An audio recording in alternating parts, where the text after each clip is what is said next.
Hi and hello watch fans, and welcome to another edition of the Real Time Show with me, your friendly neighbourhood watchmaker Rob Nuts, and my co-host, calling in all the way from Amsterdam as usual, Alon Ben Joseph. Alon, today we have, by virtue of two very special watches in your personal collection, the opportunity to perform another product review for our listeners. Could you please tell us exactly what model it is, or models in this case, we'll be looking at, and a little bit about them both? We are talking about the legendary Rolex GMT-Master. And since we want to do a deep dive why it's so popular, I picked both the GMT-Master 1 and 2 have been in my collection, the first one, quite some time. And it's almost mythical. So I guess we can fill this episode very quickly. We got a lot of questions and comments in from our dear listeners. So let's go, Rob. Yeah, we did get a lot of questions and comments, actually, which was very nice. A lot of them coming in via email or direct messages. Remember, of course, you can comment on Instagram if you want to. Some people feel comfortable commenting out loud, others less so. And I don't know why people are shy, because there's nothing too controversial amongst these questions. But where shall we start? That is the question. Okay, I am going to pick, because a lot of these questions are based around preferences of the options available for the watches. But let's dig into something a little bit. Okay, this is a good one to start. It's actually the perfect one to start. This one is from Andrew from New Jersey, and he says, and I'll toss this one over to you, Alon. What's the big deal with a Rolex? What's the big deal with a Rolex GMT-Master and GMT-Master 2? Could you tell me a little bit about where these models come from and what their backstory is? If I'm not mistaken, the GMT-Master, launched in 1954, was the first ever watch to have a red and blue bezel. So that created an actually spectacular effect in a conservative world. It was a rather big watch. How big was it in those days? If I'm not mistaken, the first edition in 1954 with a bakelite insert in the bezel was reference 6542, was 38. It grew to 40, which it is still today, and it was created for the Pan Am pilots. So the watch was designed for pilots. Specifically, Pan Am requested a watch for their pilots that could show two time zones simultaneously, and the bezel is two-tone, blue and red, to indicate the difference between day and night, as it has a 24 hours lineup, and the second hour hand on the watch would indicate the second time zone and would spin only once every 24 hours, whereas a normal hour hand spins once every 12 hours, so twice a day. Very rapidly, the reference 6542 became the 1675 with an aluminum bezel, because the bakelite cracked rather easily. And I think that was in 56, so only 2 years later. And then they went from the 1675 to the 16750, racking up the 16760, 16700. And then we moved to the GMT Master 2 with reference 16710. Rob, can you explain the difference as a watchmaker? Why they suddenly clicked to GMT-Master 2? Yeah, the difference between the GMT-Master and the GMT-Master 2, because nobody calls the GMT-Master the GMT-Master 1, right? This is like the Explorer and the Explorer 2. Nobody calls it the Explorer 1. I have done it in the past just to be absolutely sure people know what I'm talking about, and they've looked at me with derision in their eyes whenever anyone ever says Explorer 1. So I won't make that mistake with the GMT-Master. The difference is the GMT-Master can track 2 time zones, and the GMT-Master 2 is actually able to track 3 time zones. And that's because the hour hand of the GMT-Master 2 is independent. So it can be set separately from the regular time. Now, what that means is you can actually shift your second time zone much easier. The GMT-Master used a hour hand, a minute hand, and a 24-hour hand that were linked always, and a rotating bezel, which allowed you to shift effectively where the 12 o'clock or the midnight point was on the watch, so that 24-hour hand gave you a readout of a separate time zone. The GMT-Master 2 allows you to actually set the 24-hour hand next to the bezel, so you can read your second time zone off the bezel without moving the bezel itself, or you can do it in the old-fashioned way and leave the GMT hand linked to the hour hand and move the bezel, or you can actually do both and tell a separate time zone with the bezel, with the 24-hour hand, and with the regular hour hand itself. So that's the main difference. That's an independent 24-hour hand that can be set separately from the main hour and minute hands itself. There you go. Well done, Rob. So the slight differences in the evolution of the GMT-Master, mine is a 16700, which is very interesting. So that was released in 1988 and had the caliber 3175. That year, they simultaneously launched GMT-Master 2, which was the 16710, and the 16750 was intended as a cheaper option. Now, the 16700 I have is from 91, mine, which I got gifted by my parents. So that one I'm never letting go. And I love the aluminum bezel.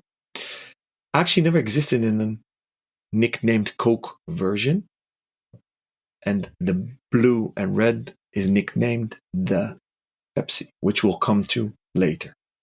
Now, the official abbreviation of the reference number is the BLRO. So the letters usually indicate what color combinations the Rolex watches have when they add it to the serial number. And the 16700 got discontinued in 99. And I believe that was also the first generation to have a sapphire crystal. In 99, the fitted dials with a T25 Swiss made on them. So that features tritium.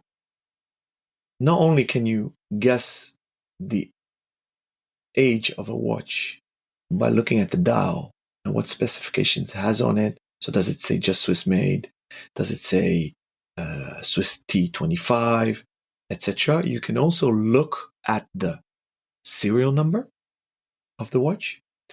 And Rolex obviously started off in the early 20th century by doing consecutive serial numbers and going up from zero. Then at a certain point, around 1987, they start with the letter R, and then with 6 digits, they choose random letters from R to L to E to X. Mine is an X series. So it's 1991. And then in 2010-11, they stop with a letter and then numbers, and they become a mashup, a mix of letters and numbers, and then it's very difficult to guess what year they're produced. Maybe we quickly jump to the watch that we actually want to talk about, and that's the most modern GMT-Master 2. I do continue adding the 1 or 2, both to the Explorer Rob and the GMT-Master, because I have both. And the one in the pictures that we posted is the 40 millimeters Oyster with a Jubilee bracelet. Today, they're available in both bracelets. This reference is the 126710 BLRO. And then if you really want to geek out, it's dash 0002. Today, it retails in the Netherlands at 10,900, including VAT. And the market price lies way above that. I think a nice segue is to pick up Warkey's comment on your Instagram, actually. He just wrote Oyster or Jubilee bracelet, question mark. I want to go first because I'm an idiot. When I got that watch gifted, my GMT-Master 1, it came on an original Jubilee bracelet. But it was so shaky and rambly and it made noise and it annoyed me. So I went to the Rolex AD, literally opposite our own boutique. I saved up money, bought an oyster bracelet, and sold the Jubilee one with my stupid head. Oh no, I was so hoping you weren't going to say that. Oh god, that's scandalous. Oh dear. And how do you feel about it now? How do you feel? Do you feel Schmuck. good about yourself? You should feel like a schmuck, right? Yeah, Schmuck. And I don't mean yeah, this for our German listeners like schmuck, but Yiddish American schmuck, which means idiot. yeah. And I'm an idiot, although my love for oyster bracelets is maybe tenfold to Jubilee. I do love the design. It's just not really me. When Rolex switched to the ceramic bezels on the GMT Masters and brought back the blue red one, it first only came on the Jubilee, if I'm not mistaken. And now you can choose either or. I believe the Batman, the blue black one, just came on an oyster and then they switched. Yeah, well, that's the Batgirl, isn't it? When it's got the Jubilee. That I didn't make that up. That's what it's called. You know that actually brands are not that keen on nicknames, strangely enough, and I don't know why. But we used to have this one guy on Fratello who absolutely hated nicknames, and he would get apoplectic with rage every time somebody made a reference to a nickname, as if it was us that was giving him the nicknames. And sometimes, to be honest, it was, and I used to do it just to wind him up. But it was crazy how much he objected to the fact that we were nicknaming these watches as if, like, they were these sacrosanct heavenly items that could never be given something as glib and amusing as a nickname. But I think it's fine. It's fun. It's easier than referring to them by their reference numbers, for goodness sake. exactly. So, and I think that the only brand I think that doesn't mind is Omega when you call the Speedmaster Speedy watch, because it's annoying for Google because apparently Louis Vuitton has a bag that's called Speedy, but as far as I know, they're the only brand that don't mind because obviously, I'm not even sure that accounts as a nickname. Speedy's not, it's just an abbreviation, isn't it? I mean, it's like calling a submariner a sub. That's not the same thing. I mean, it's like calling the Tokyo silver dial red bezel Speedmaster the Rising Sun. That's a nickname that Mike Stockton of Fratello gave to that watch. So, I mean, I don't think Speedy it doesn't really qualify as a nickname. It's certainly now it's become general parlance for the watch after RJ created Speedy Tuesday 11 years ago now, would you believe? okay, I'll hand you that one, but I'm quite sure that Rolex doesn't appreciate people calling the Submariner a sub, but because you can confuse for a sub from a sandwich shop. But okay, um, or the tube, for that matter, in New York. Anyways, You know what? I mean, I don't know. I haven't got anyone from Rolex on the line, but I disagree. My assumption is that they would be more than happy that a watch has become so culturally significant that it can be shortened to a single syllable that has other meanings, like a sandwich. I don't think anyone's going to confuse a €10,000 wristwatch with a sandwich these days, or an underground transport network. But the fact that the Rolex sub, can actually exist within that kind of context. And a transport network is far more relevant to the masses than a Rolex Submariner. And yet, to say sub in a conversation could easily conjure the same thoughts as we're having right now when we're thinking about wristwatches. I think it's a massive compliment. I think you'd have to be very, very, very, very, I don't know what's the word, stick up your ass to not like the fact that the Submariner has grown to such an extent. Personally, that's my assumption. I think that we should incorporate this question to all the brands that come on the show, which their watches have nicknames, because from experience as a retailer, I got reprimanded, literally slap on the fingers, that we used nicknames in titles on our web shop, which obviously are easy to recognize for consumers, good for Google. Yeah. The brands did not appreciate, but I'll refrain from mentioning them. Anyways, Rob, if you need to vote, Jubilee or Oyster? Easy peasy, Jubilee, 100%. 100%. Really? Oh, easy. I hate the Oyster. I think it's dull as Oh my gosh. dishwater. And the only watch from Rolex that I prefer it on is the Oyster Perpetual itself. And I like it on that because it's nice and simple and it's straightforward. But on every other model you could care to name, I think I would choose a Jubilee, even on something like a Milgauss if I had the choice. And I think that's because I regard the Jubilee as a much more identifiable design than the Oyster, which I think is very generic, even though it was a pioneer of Rolexes. It's been copied to death. The Jubilee, because it's so special, still stands out to me as like a Rolex marker.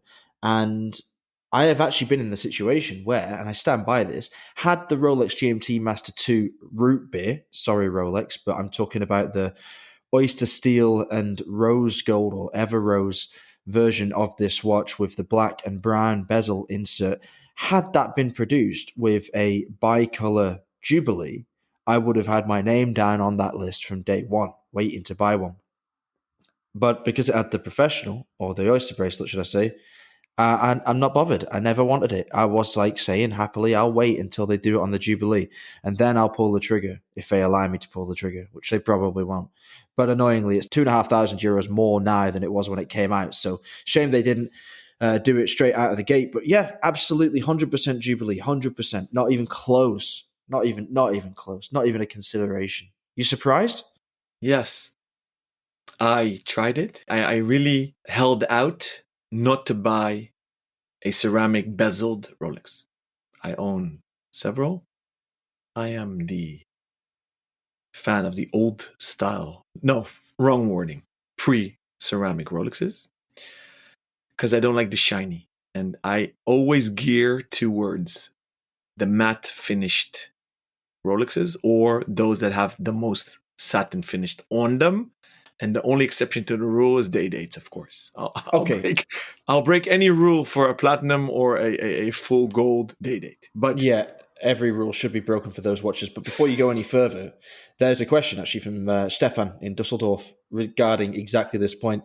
He says, quite simply, aluminium or ceramic, please vote, smiley face. That's his comment.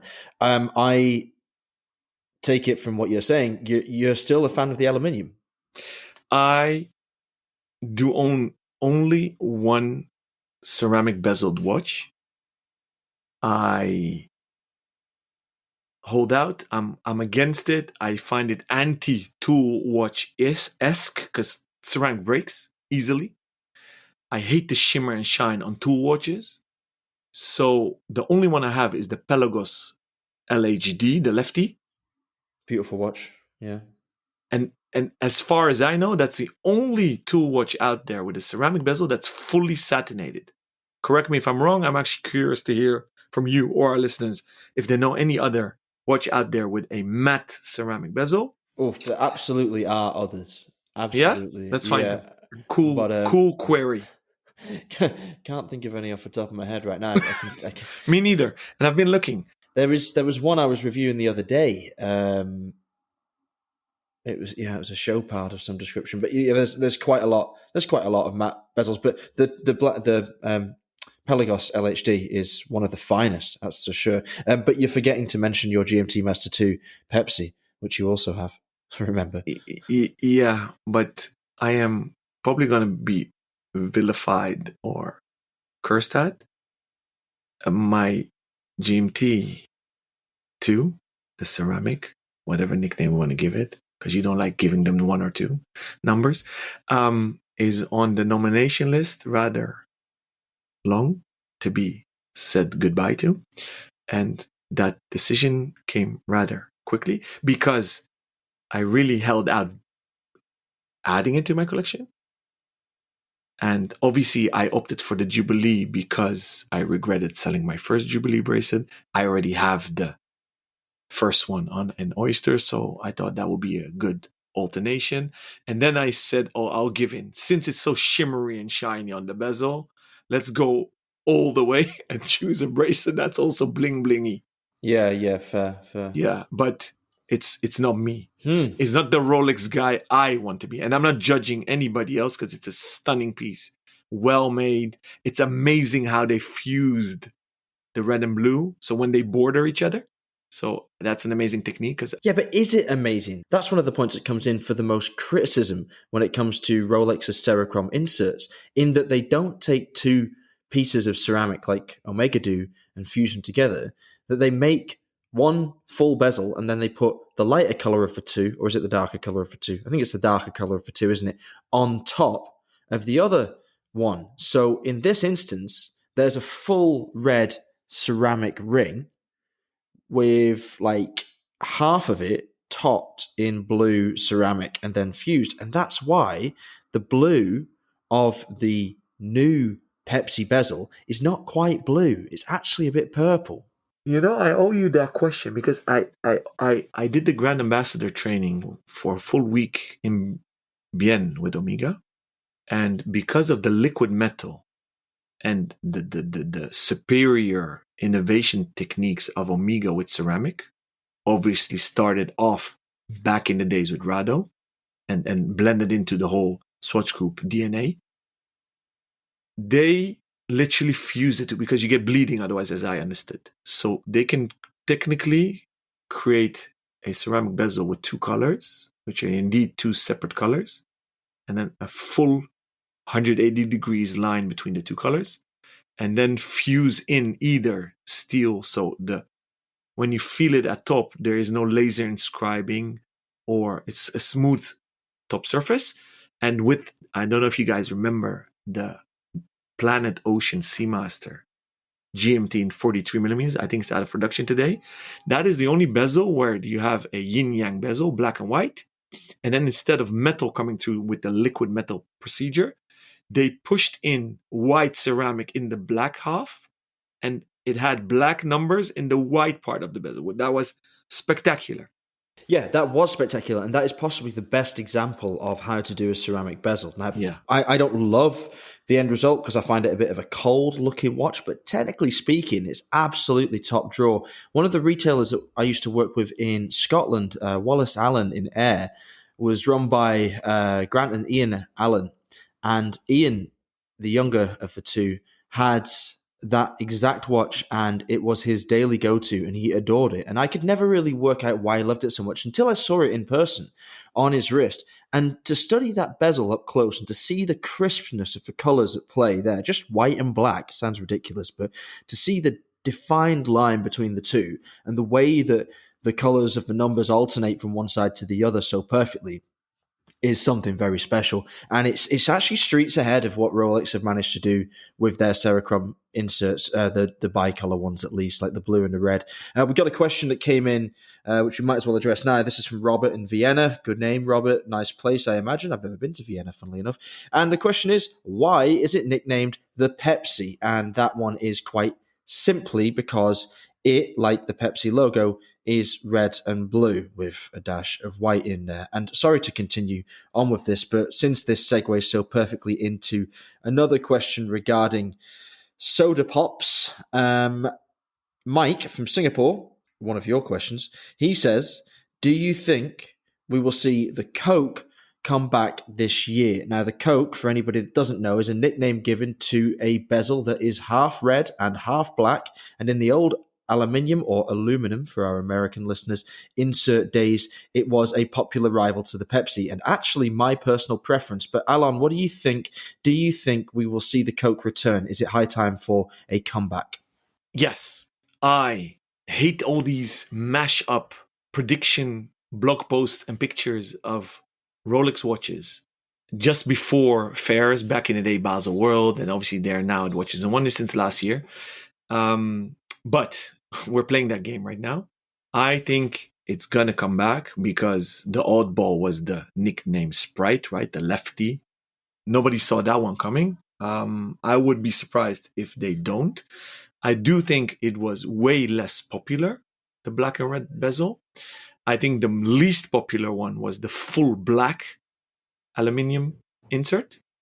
And a fun fact, guys, back in the day, you could just simply buy an insert, have it at home, go to your AD, and they will pop it and switch it up for you on the spot. Did you know, on that note, that there was once a blueberry?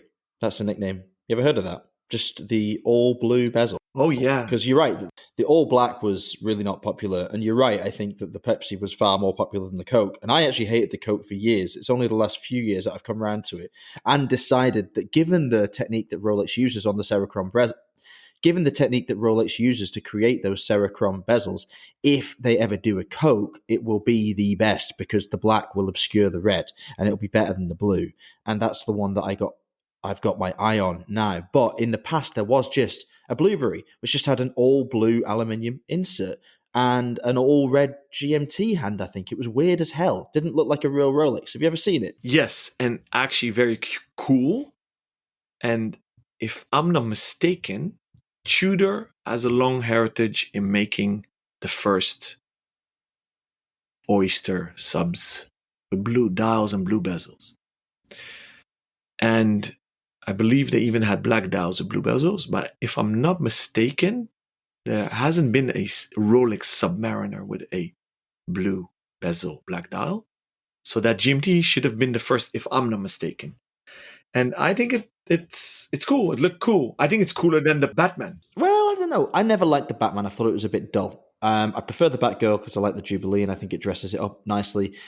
But yeah, maybe it's better. It's certainly an oddball. But there has been a Submariner with a blue bezel and a black dial, but not a steel case. No, okay, all right, fair enough. Good. White gold. Fair enough. Touche. 2-0 for Rob.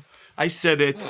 Rob, I don't know. You knew it. You knew it as soon as you said it as well. You thought, Yeah, oh, damn it. yeah. There's the white gold. Is he going to bring it up? Yeah, I'm going to bring it up. Because I tell you what, that is a damn fine looking Submariner. Yeah. That is a nice watch. Yes. And there is no reason to have a tool watch, dive watch in white gold, only if you want to sink faster.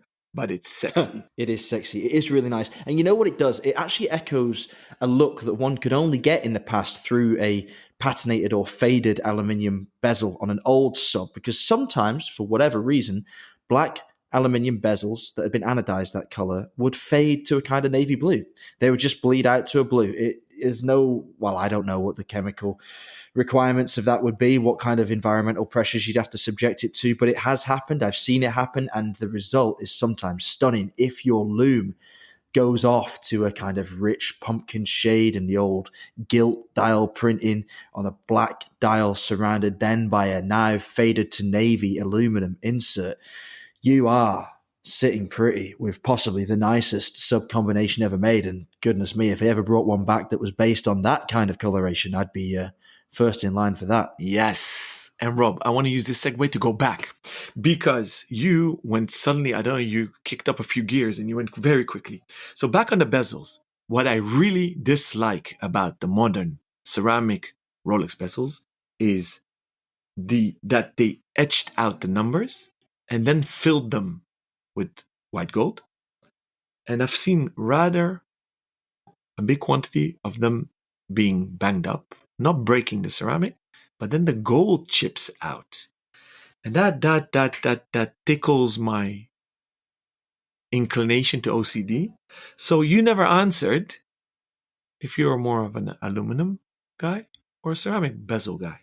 Oh, yeah. I didn't, did I? No. That's a good question. I think that in principle, I'm actually more of a ceramic guy because I think that the material is more hard wearing. Now, I definitely appreciate what you're saying from an aesthetic perspective that the shiny bezels have not so much place in a tool watch, although ceramic doesn't scratch. So that kind of negates the problem with shininess in my mind. Does it break under extreme impact where an aluminium bezel would dent or bend? Yes, it can do. Although I think that most Cerachrom bezels or ceramic bezels in the world, and I think all Cerachrom bezels, are slightly recessed beneath the lip of the bezel itself. Is that not correct? Do they not sit like a sort of fraction below? So there is like a sort of a slight defense mechanism. I'm not so sure about like the new ones, but they're very, if they're not below, they are very flush. I think that most ceramic bezels sit quite flush to the edge of the bezel itself. I think most ceramic bezel inserts sit quite flush to the edge of the bezel itself, and that means they are probably quite unlikely to come in for a direct shot that could shatter them. I've not seen it. I've actually never seen it happen with a Rolex Cerachrom insert. I've never seen the white gold fall out of a Rolex Cerachrom insert as well. So that's quite shocking to hear that you've seen that and that is a problem you would say is what? Would you say it's not common, surely? But I mean, it's happened more than once in your experience? Yes. And falling out is not the right word because that means that it's a production flaw. It's right. It's okay. qualitative. It's amazing. And I think it's in a PVD-ish style, so it's vapor deposition. If I understood that correctly. Yeah. And it's really by a hard bang and an unlucky sharp edge that goes into the groove of the laser cut particles of the numbers. I mean, come on. Okay. Not. I mean, you're putting the ceramic there in its worst possible situation, like an aluminium bezel. You could, if you ran into a buzzsaw wearing an aluminium bezel, then you could take the entire anodized layer off and remove all the numbers in one fell swoop. What also, you know how sensitive I'm to fonts? It can also almost make and break a design for me, or even love or hate a watch. Yeah. I regret that they use this bold, squarish font on the newer generation of GMTs, where I do love the older ones on the aluminum. It gives me a bit of a 90s vibe-ish font, and I find it less elegant. I dare to say that Rolex is kind of elegant-ish. But I don't want to bash too much, so I want to end this topic on my behalf with a compliment.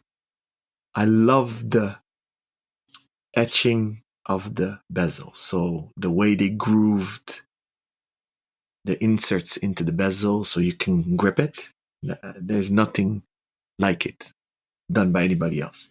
Oh, you mean around the outside of the bezel itself? So like just the serrated edge that allows you to turn it. Okay. Love it. So you, I mean, we've got this picture. If you haven't seen this, you can go on my Instagram at ROBNUDDS or Alon's at ALONBENJOSEPH and check out the side-by-side comparison of the old GMT-Master and the GMT-Master 2. And you can see the difference in the fonts on the bezels. Now, I find the old one, to be honest, a bit kiddie, a bit youthful, a bit playful, and not in a way that appeals to me at all. The new one, however, I do agree with you. It has this kind of ring of like 90s futurism to it, as if somebody in 1996 had this vision of what the future would look like in 30 years' time, and that was the font we'd all be using, these kind of widely spaced out, slightly flatter than usual numbers. And I don't love it either, but I definitely do prefer it. And I do appreciate the execution of the numerals on the bezel. Yes, I'm not a huge fan of the ceramic technique in comparison to Omega's, but I think that flaw can be overcome if you pick the right colorways. So, for example, either the Batman, which has a black layer, or hopefully the upcoming Coke. We have another question from Dan from Fratello, and he says, again, regarding the Coke, when is it coming back? Also, can we use this point to discuss the best bezels of all time and the ones that have never existed that certainly should have done? Now, I'm going to roll this into another question. See, I'm going full gas. I've got my foot on the accelerator right here because I'm rattling through these questions like there's no tomorrow. We have a question from Roderick in New York City. His question is, what do you think of the Sprite?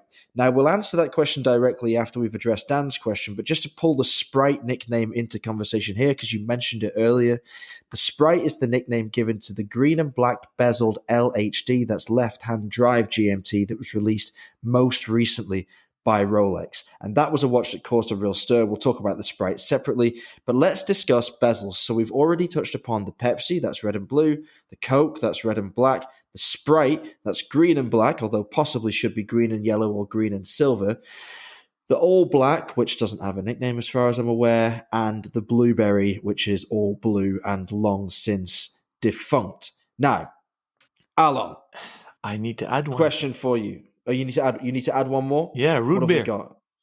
Oh shit! Of course, yeah. All right, sorry, that's my favorite. Yeah. So I'm sorry, I was sticking to the steel, but root beer. Yeah, okay, root beer. So this is a bezel which now is black and brown and was previously, was it brown and sort of gold in the past? And yeah, the Clint Eastwood, a bit tiger eye-ish. Yeah. So the root beer now is a much more sort of sleek and professional looking watch with a black dial and a rose gold bezel and a black and brown bezel insert and a steel and rose gold oyster bracelet. In the past, it was much more flashy. It had this golden brown bezel insert, it had a sunray brown dial, and it was yellow gold and steel instead of rose gold and steel. Okay, so they're the sodas that exist. Now, you don't like these mock-ups that appear every time we're about to have a new watch fair and speculation runs riot as to what we might see from Rolex this year, but how about this? How about a grape soda, purple and black. Would you drink it? It's delicious, right? What about a Tango, black and orange, or a Fanta, blue and orange? We just Yes, slope that down. orange. Yes, yes, Yeah, yeah, yes. yeah, yeah, yeah. Listen, Okay. for me, they opened up the door or Pandora's box with the Yeah, yeah. Sprite. I mean, they went. I don't know what they've been drinking. Maybe Not not Sprite. Sprite. Maybe it was hard seltzer. But um, they they went all out. Lefty, green, black. Although it's not that spectacular. Green is their color. They had the Hulk. They had the Kermit. They still today have a sub with a green bezel. So The Starbuck. Starbucks, yeah, buck. So it's not that crazy, but yeah, I guess they open Pandora's box now. Why not? Let's go. Yeah, well, I wish it was Let's Go, because the answer to why not is it's still Rolex. And yeah, would it be cool to see a purple and black? Even still with a red GMT hand, that would look awesome. It's about time watchmaking embraced purple and red as a combination. I've been banging that drum for a couple of years. Nobody's going for it, but I think that would look great. What other drinks could we go to? Could we do a Mountain Dew maybe with like a fluorescent green and fluorescent yellow bezel insert? That probably wouldn't sell, right? Well, I'm saying no, but why not? Right? Oh Everything yeah, Rolex maybe. makes goes. Whoever believed True. that the Tiger Daytona would go or rainbows? What about a cream soda, like a silver and a bright pink? Not bad. Maybe they should make that for the charity project, the Pink Dial project of our friends that did that. I think Rolex should do that because they don't do only watch, unfortunately. But that would be awesome. That would be so cool. That would be really great. That would raise an absolute packet. I mean, the Tudors that they do for Only Watch go for. Whew. I mean, what was the last one? It went for like six figures, didn't it? I think so. Yeah, I don't remember these numbers by heart, but it was hefty and they were cool. And I mean the full blacked out one, the fully bashed up GMT, and yeah, they pushed the envelope, and it's super cool. And but I feel a bit of rebelliousness within Rolex. I mean, come on, let's go back to the Sprite again. What do you think about that watch, Rob? Okay, so we're addressing Roderick's question head on here, and thanks for it, by the way, because it's a good one and it deserves to be spoken about when we're talking about Rolex GMTs. I hate it. I hate it with a passion, and I can't really give you a perfect reason as to why. So I'll try and explain. Firstly, I think green and black, especially that shade of green.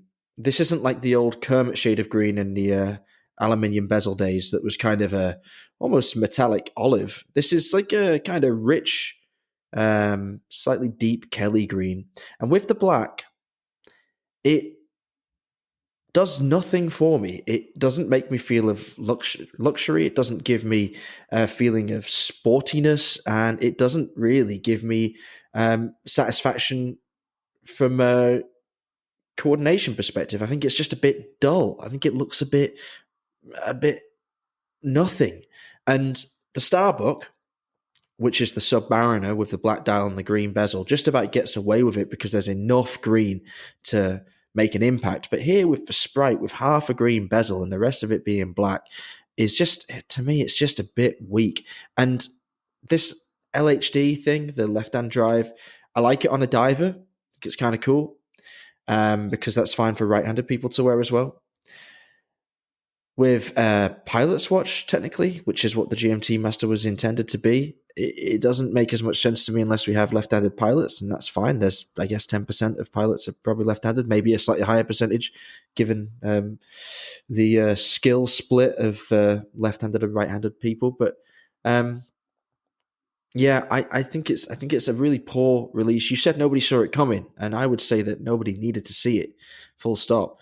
The date being, I know it's harsh. So the date is at 9:00 on this watch, and that's an interesting point. That's something you have to pay attention to because that means that this watch is actually intended to be worn by left-handed people on their right wrist.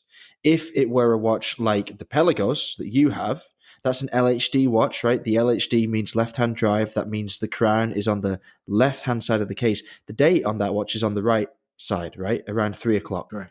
So that watch is clearly a dive watch intended to be worn by a right-handed person on the left wrist with the crown pointing away from the wrist so that wrist mobility is not impeded. Right. Fine. Makes perfect sense. This one here, this is a watch for left-handed people. Now, that means that you are cutting off huge amounts of society in terms of your target demographic. Also fine, because left-handed people deserve watches also.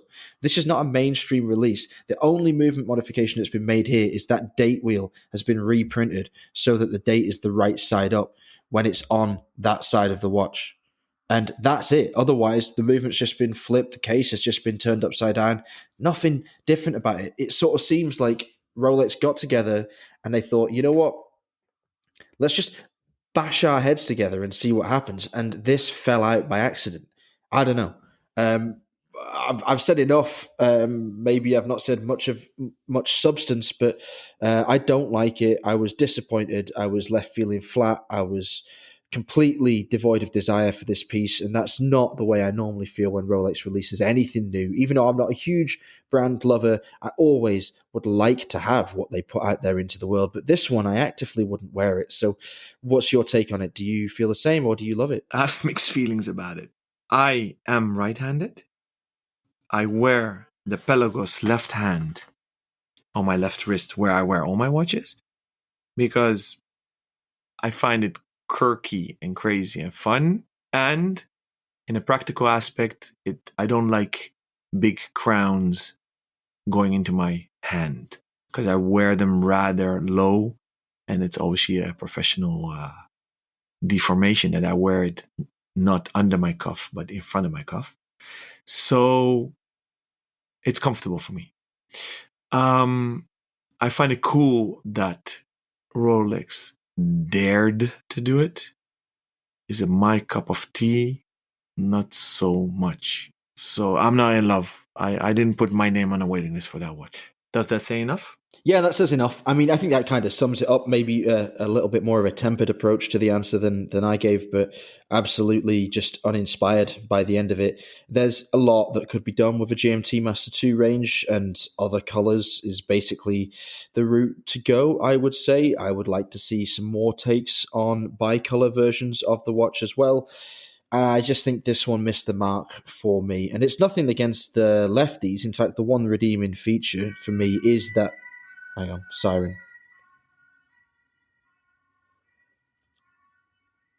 And it's nothing against left-handed people. In fact, its one redeeming feature is that it is a watch specifically for left-handed people. I just think they could have done something else that would have been a little bit more exciting and excited a few more people in the process. Okay. But a bonus one for you. I'm kicking in. I'm very curious, truly curious what your opinion is.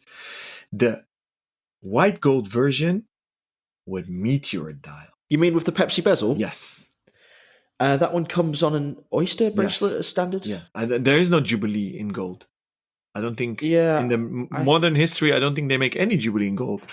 The last 20 years, I think. I don't like it. I like meteorites. I think they're cool. I don't want to meet any of them at high speed.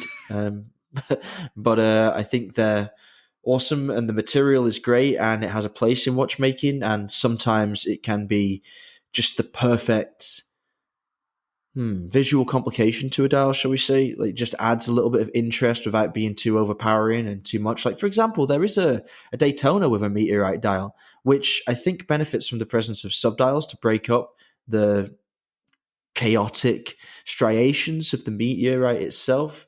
But in this instance, I think it's actually probably the worst GMT out there. I think I dislike it even more than I dislike the Sprite, if I'm being quite frank. So, yeah. That's interesting, because I don't feel it either, although I love meteorite. I don't even know why they did it. It's cold. It's just cold. It's weird. You're right. And you know what I would have done?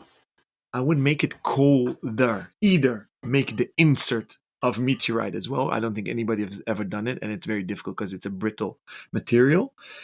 Or I would have made a white gold insert, maybe. Yeah, that would be platinum, cool. Frosted platinum or something. That would have been awesome. Yes. Or, I don't know if it exists, just a full baguette diamond cut set bezel. But then again, how are you going to make it a GMT, right? Because you need numbers. I wouldn't have objected if they'd made like a sort of dark grey ceramic bezel insert for that. Yeah. Really just sort of like keep it simple, keep it plain. But yeah, the Pepsi bezel on top of that, Yeah, there's too much going on. You're right. It's too busy. it's not nice. Not nice at all. Okay. Weird little question from Alexander in Paris. We'll answer it because it's on the list and it's going to take us 2 seconds. But what do you prefer, Coke or Pepsi, both to drink and as the GMT? So, I mean, I've already said that I actually prefer the Coke bezel, and I am desperate for it to come back, and I'm desperate to see it come back on a Jubilee. Although, in fairness, the Coke is the only one that I think looks just as good on the Oyster. But I want the Jubilee because I think that it's so integral to the Rolex look. So I prefer Coke to wear, and I think I prefer Coke to drink. But I do love a Diet Pepsi, funnily enough, which tastes sufficiently different from the others for me to rank it above the regular type and Pepsi Max. Interesting. So obviously the vote for watch is easy because I have twice Pepsi. Although making a bridge to sneakers, my all-time favorite sneaker is the Jordans. Air Jordan 1. The OG is the Bread Bulls red, so that's black and red leather, white sole. That got banned rather quickly, so the nickname is banned. And then the second OG is the red, white, black leather one with white soles. I have both. I also love them because those are the colors for Amsterdam. And technically, I like less is more. So because the dial is black on the GMT, the Coke version makes more sense. But I'm a sucker for innovation and novelties. And because the blue and red was the first, I tend to that watch. Drink Coke hands down with sugar. If it's a light or diet version, it's either Pepsi Max or it's Coke Zero. And I still don't know if Coca-Cola Light is the same as Zero. Maybe they're pulling tricks on us. Maybe it's just the colors, black and red. Segue, quick one, is actually a funny question from Jacqueline from Brussels. She wrote to me, did you guys see on Netflix the documentary Pepsi, Where's My Jet? I have no idea what she's talking about. Okay. Honestly. All right. For those that likes marketing and or soft drinks, I actually started watching that. It's a very funny story. Pepsi was rocking the world marketing wise in the 90s with Michael Jordan.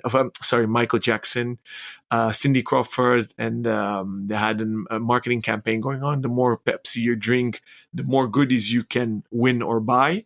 And at a certain point, they said if you have 7 million points, you can get a fighter jet. So there was a kid literally suing Pepsi to get that jet. So quick intermezzo. Next question is from What the Film. That's his or her handle on Instagram stories. On which celebrity will we see the next watch? Use this to pick celebrities that should wear the GMT-Master 2 and those that have been seen wearing it. Okay, well, these guys, What the Film is a film company from Munich who are heavily associated with Fortis Watches. They work together closely on creating a lot of Fortis's video content, which you can watch on YouTube.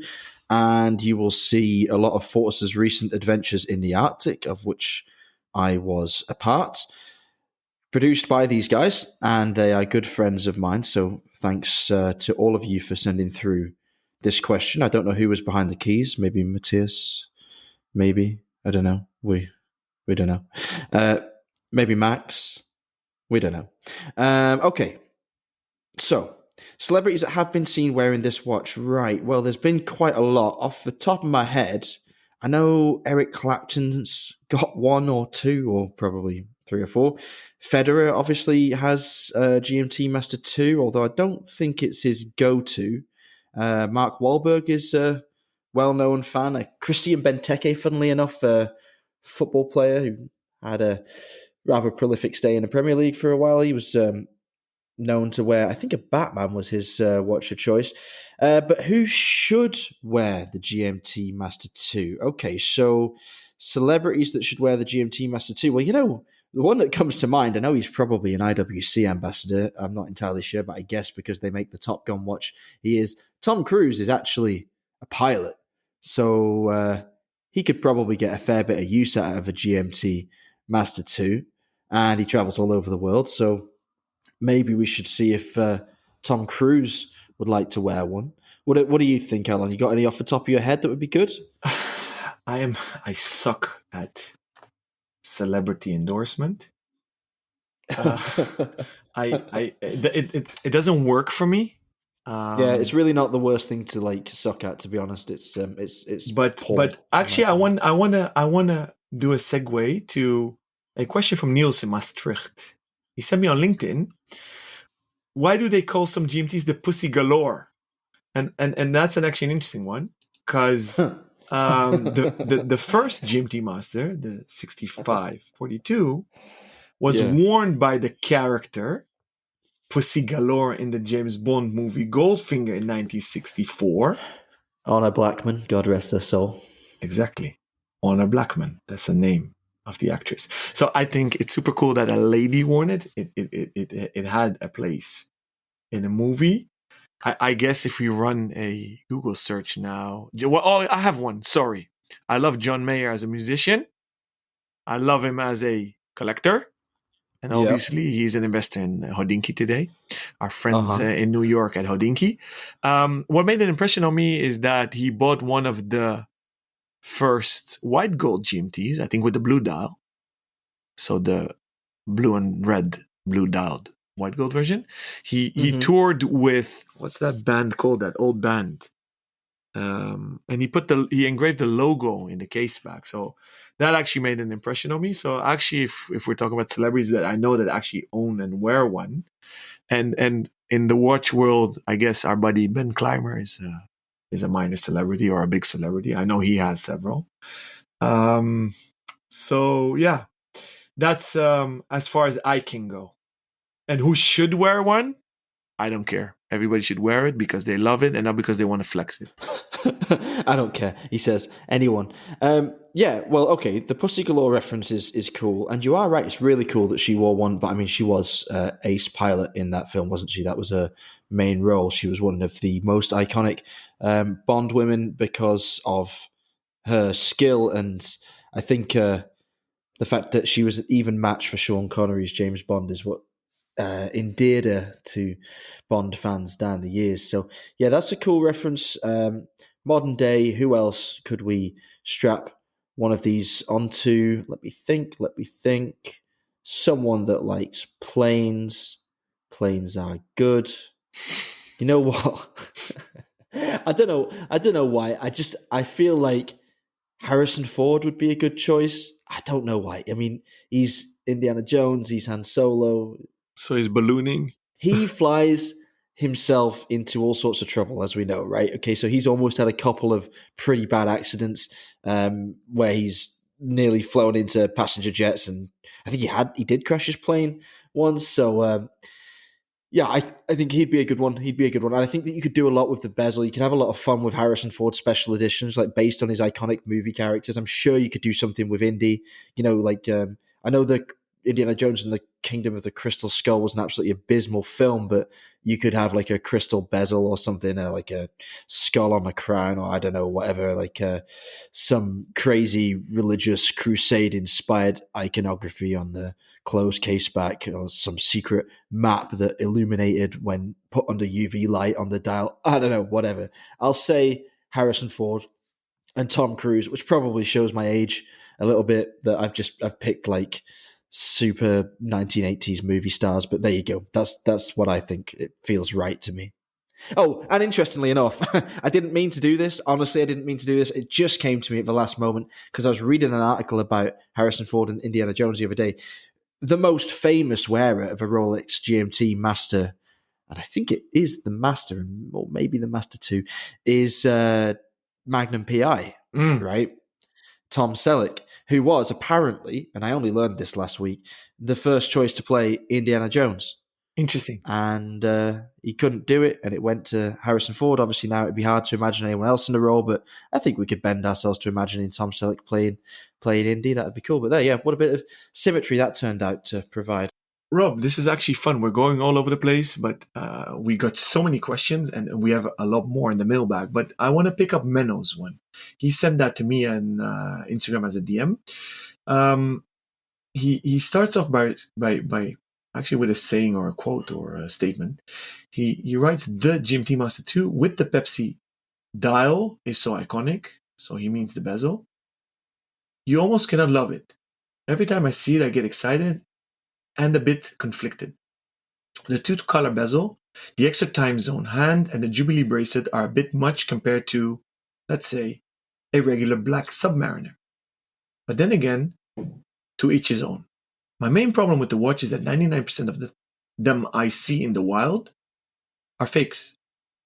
I know that's not a real problem, but still, I can't imagine getting a real one and being asked if it's a real one all the time.